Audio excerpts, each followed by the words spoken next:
So hey guys, welcome back to my channel. तो आज मेरे साथ है MNIT के एक स्टूडेंट जिनकी काफ़ी अच्छी रैंक आई थी। आपकी रैंक क्या थी? मैम मेरी रैंक थी 3993। हाँ। और इनकी ब्रांच है।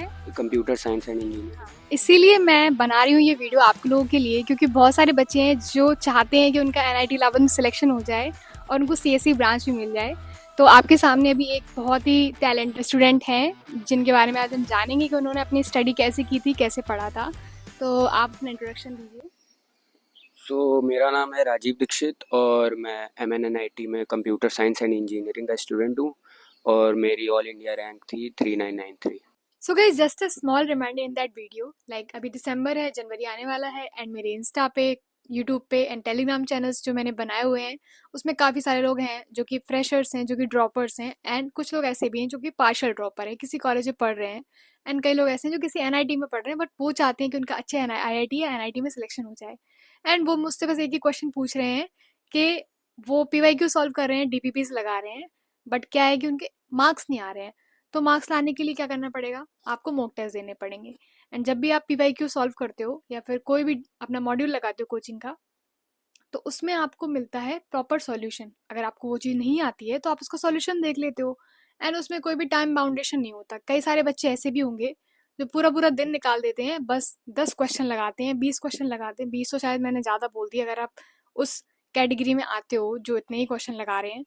तो लिटरली गाइज, आप दीजिए मॉक टेस्ट। एंड मैं पर्सनली जितनी भी मॉक टेस्ट मैंने अभी तक देखे हैं उसमें टेक्स्ट बुक का जो सीरीज आई है आपकी IIT प्लस JEE एडवांस वाली, काफ़ी अच्छी सीरीज है। उसमें आपको अभी से लेकर जनवरी से लेकर आपके एडवांस तक के लिए प्रॉपर आपको टेस्ट सीरीज मिल रहे होंगे। अगर आप उनको फॉलो करेंगे तो हो सके कि आपके मार्क्स काफ़ी बूस्ट हो जाएं, क्योंकि कई सारे ऐसे बच्चे हैं जो लास्ट टाइम पे ऐसा नहीं कर रहे थे बट अभी उन्होंने ऐसा कुछ किया है तो उनके मार्क्स काफ़ी ज़्यादा बढ़ गए हैं।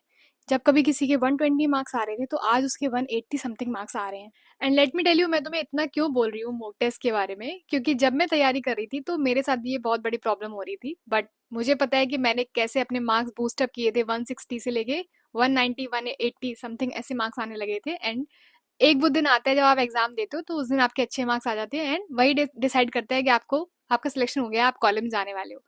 तो लिटरली गाइज, अगर आप ये टेक्स्ट बुक का टेस्ट सीरीज ले लेते हो IIT JEE वाला, तो उसमें क्या होगा कि पहली बात तो आपको फ्री मिल रहा है।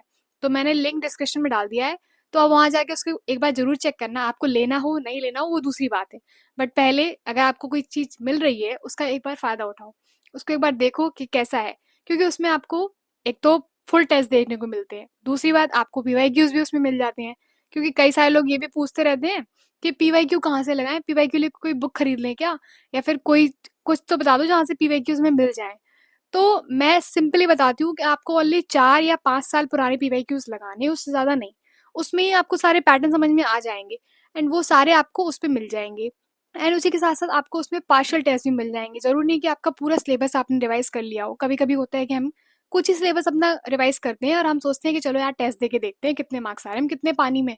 क्योंकि जो आपके टेस्ट होते हैं वही आप पे डिसाइड कर पाते हैं कि अभी आपको कितना कुछ पढ़ना है, आप में उतनी ताकत है उस युद्ध में लड़ने की या नहीं। तो आप एक बार जरूर टेस्ट दे के देखना। एंड उसी के साथ साथ दूसरी चीज क्या होती है, जब हम टेस्ट दे देते हैं, हमारा 3 घंटे का जो टेस्ट होता है हम उसको दे देते हैं, उसके बाद हमारा जो टाइम वेस्ट होता है बाद में अपने टेस्ट को एनालाइज करने के लिए। तो कई सारे बच्चे ऐसे होते हैं कि वो अपना टाइम वेस्ट नहीं करना चाहते एनालाइज करने के लिए, इसलिए वो टेस्ट को एनालाइज ही नहीं करते हैं। तो इसका सिंपल फंडा आपको टेक्स्ट बुक ने दिया है कि वो आपको टाइम वेस्ट नहीं करना पड़ेगा एनालाइज करने में। वो आपको सिंपली आपके पाई चार्ट्स के थ्रू आपको ये तक बता देगा कि आपका कौन सा टॉपिक वीक है, कौन सा टॉपिक स्ट्रॉन्ग है। तो आप उसी हिसाब से अपना जो टाइम वेस्ट कर रहे हो कहीं और, वो लगा सकते हो अपनी और पढ़ाई में, अपने आप को और स्ट्रॉन्ग कर सकते हो।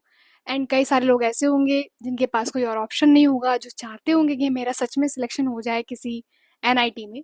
तो लिटरली गाइज, अभी टाइम है आपके पास, अभी मेहनत कर लो।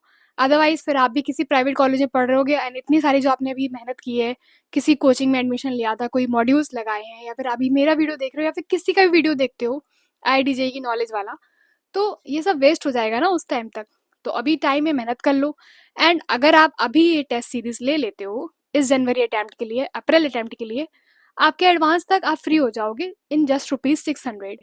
तो आप यूज कर सकते हो मेरा ये कोड जो कि स्क्रीन पर भी आपको दिख रहा है। IIT JEE के अलावा आपको ये सारी टेस्ट सीरीज मिल रही होंगी बिटसेट के लिए, VIT के लिए, SRM JEE के लिए एंड ऐसे ही कई सारी टेस्ट सीरीज हैं जो आपको इसमें मिल जाएंगी। तो आप अप्लाई कर सकते हो मेरा कोड एंड एक बार जरूर इसको चेकआउट करना क्योंकि मैंने लिंक डिस्क्रिप्शन में दे दी है। एंड इस वीडियो को पूरा एंड तक जरूर देख क्योंकि आपको काफी कुछ सीखने को मिल सकता है। तो गाइज राजीव, अब मैं चाहती हूँ कि तुम बता सको कि तुमने अपनी जेई के टाइम पे ऐसी कौन सी बुक्स थी जिसकी वजह से तुम्हारे इतने अच्छे मार्क्स आए और इतनी अच्छी रैंक आई है।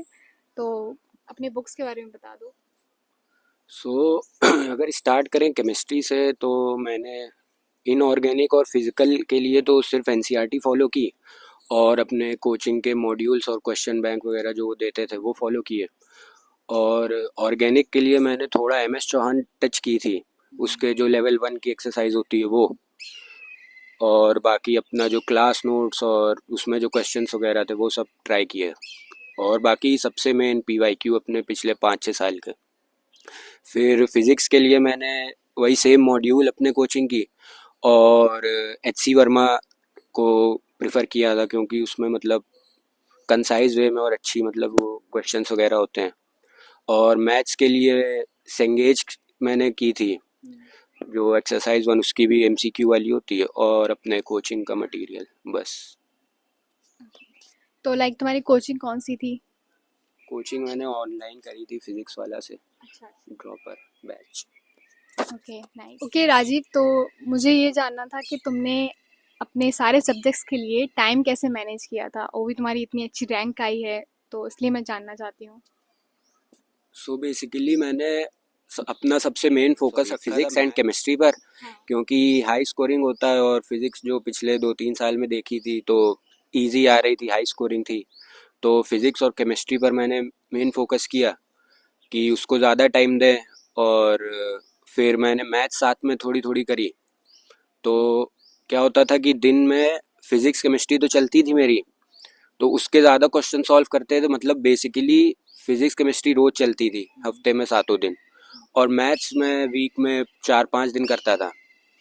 तो ऐसे ही मेरा चलता गया। ओके।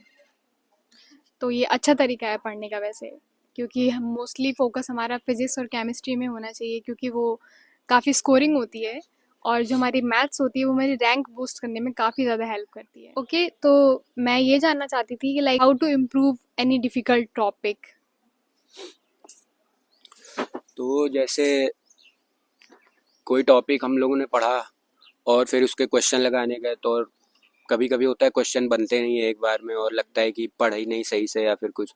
तो मैं क्या करता था कि अपने नोट्स वापस से रिवाइज करता था, उसके जो क्लास में टीचर्स ने एग्जाम्पल कराए उनको देखता था, वो एग्जाम्पल खुद से ट्राई करता था कि कहाँ पे गलती हो रही है।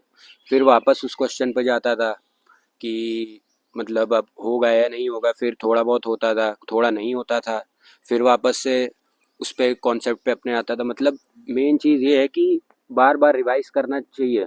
उससे क्या है, अपना दिमाग का थोड़ा वो लेवल बढ़ेगा, तो उससे क्वेश्चन करने में और हेल्प होगी। उससे धीरे धीरे टॉपिक भी अपना स्ट्रांग होता जाएगा। ओके, अगर राजीव तुम्हारा जब जेई मेंस का फर्स्ट अटैम्प्ट था तो 1 या 2 महीने पहले तुमने अपनी पढ़ाई कैसे स्टार्ट की थी, किस तरीके से पढ़ते थे? सो 1 या 2 महीने पहले जो शुरुआत से उसमें शॉर्ट नोट्स बनाए थे, हर चैप्टर के इम्पोर्टेंट पॉइंट्स लिखे थे, इम्पोर्टेंट क्वेश्चंस जो उस दौरान नहीं बने उनका रेफरेंस लिख लिया था कि कौन सी बुक से कौन सा क्वेश्चन नंबर। तो आखिरी के 1-2 महीने में अपने शॉर्ट नोट्स पूरे रिवाइज किए, और फिर उन क्वेश्चंस को देखा। और सबसे मेन जो होता है, अगर मेन से स्पेसिफिक बात करें, तो पिछले 5-6 साल के पीवाईक्यू अगर कर लो आप, तो उसमें क्या है, सारी वैरायटी सब कवर हो रखी, क्योंकि इतने शिफ्ट्स होते हैं, इतनी वो सब होता है। तो उसी से आपको बहुत हेल्प मिल जाएगी। तो मैंने ऐसा ही किया था, बस अपने पीवाईक्यू किए, शॉर्ट नोट्स रिवाइज किए, और टेस्ट दिए जो अपने कोचिंग वगैरह के। ओके राजीव, तो any tips you want to share with IIT aspirant जो अभी एग्जाम देने वाले हैं जनवरी में? तो आखिरी के जैसे 2 महीने बचे हैं, तो आपको सबसे मेन फोकस अपना मॉक टेस्ट पे रखना चाहिए। आप अपना पूरा सिलेबस रिवाइज करो, फिर मॉक टेस्ट दो, देखो क्या गलतियां कर रहे हो, और फिर उन गलतियों को सुधारो। और उसी से आपको जो मेन डे होगा उस पर बहुत हेल्प मिलेगी। और सबसे मेन चीज़ ध्यान रखना कि जो मैंने अपनी जर्नी में सीखी, 2 चीज़ सबसे इम्पोर्टेंट, सेल्फ बिलीफ और कंसिस्टेंसी। अपने पर आप बिलीव रखो और जो पढ़ रहे हो वो अच्छे से पढ़ते रहो और कंसिस्टेंट रहो अपनी मेहनत को लेकर, तो आपका अच्छा तो रिजल्ट लाइक आएगा। जो मॉक टेस्ट तुम देते थे उसमें लाइक कितने मार्क्स तक तुम्हारे आ जाते थे? मैं मॉक टेस्ट में तो जैसे 160 टू 180 आते थे ऐसे। हम्म। 2-3 कोचिंग्स का देते थे मॉक टेस्ट, तो उसमें 160, कभी 180, कभी 190, 200 प्लस तो गए नहीं कभी। हाँ। लेकिन वही आखिरी दिन वही मेन डे पर सही मार्क्स आ गए तो परसेंटाइल हाँ। इम्प्रूव हो गई। एग्जैक्टली। तो लाइक राजीव, तुम कोई ऐसी मिस्टेक्स बताना चाहोगे जो तुमने अपनी जेई टाइम पे की थी बट तुम चाहते हो कि लोग ना करें उन मिस्टेक्स को? मिस्टेक्स यही है कि कभी कभी जैसे मैं ओवर थिंक ज़्यादा कर देता था कि होगा या नहीं होगा, तो उससे क्या है, जो प्रोडक्टिविटी थी वो कम हो जाती थी कभी कभी।